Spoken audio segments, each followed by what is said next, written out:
Okay, Joseph, in our last segment, you were talking about how the stock market had just crashed. You know, I remember my grandfather worked in the banking business and talking about how people jumped out of the windows Yes, when they lost everything that they had. yes.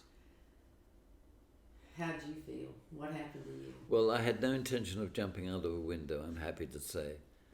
But the Me thing too. is, I didn't have anything to hold on to. And if you don't have something to hold on to, then you have a great weakness inside of you. And however clever you've been, and however high you've reached, and however many assets you may have owned at one time, when that goes away, you're left with an emptiness. And you can do one of two things. You can either deteriorate as a person and complain and what people, you mentioned it to me the other day, Lynn, that people love to blame other people, but I had no one to blame. uh, I, I, I had no control over the economy. The Arabs had put up the price of oil, and so the price of money went through the roof. And when the price of money went through the roof, I was suddenly paying more for money than I was getting. And it's very easy to see that you can't go on very long like that before everything crashes around you, and everything did crash around me.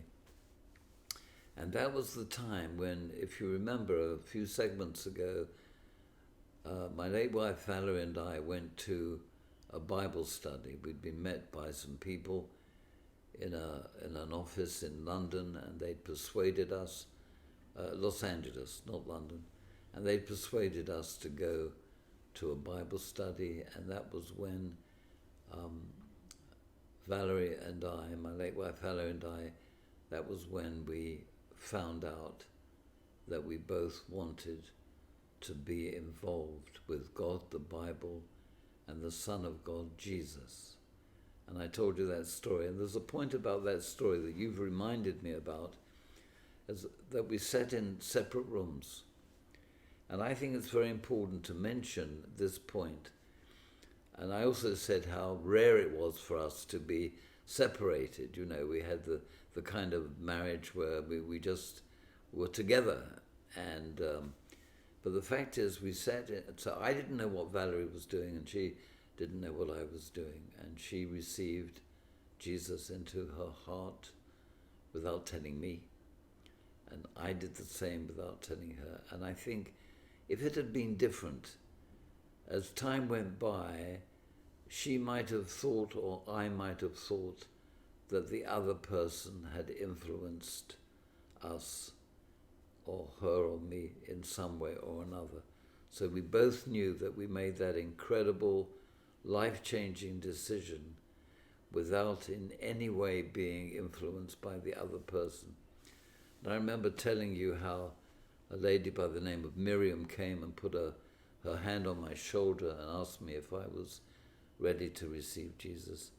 I can't explain it. I only know that I did the right thing. And I know that I did the right thing because of all that's inside of me. There are times when we can trust our inner feelings, and a time when we can't trust our inner feelings.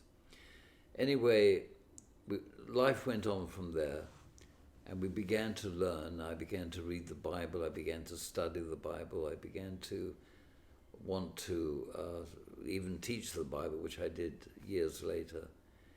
And I did that with great joy, because in the Bible we have the essence of man. We have the secrets of man. We have the weaknesses, we have the strengths, and God shows us how to put it together. And I can tell you, and I have no hesitation in saying this, that if you don't have God in your life, I'm speaking directly to you, then you are missing salvation.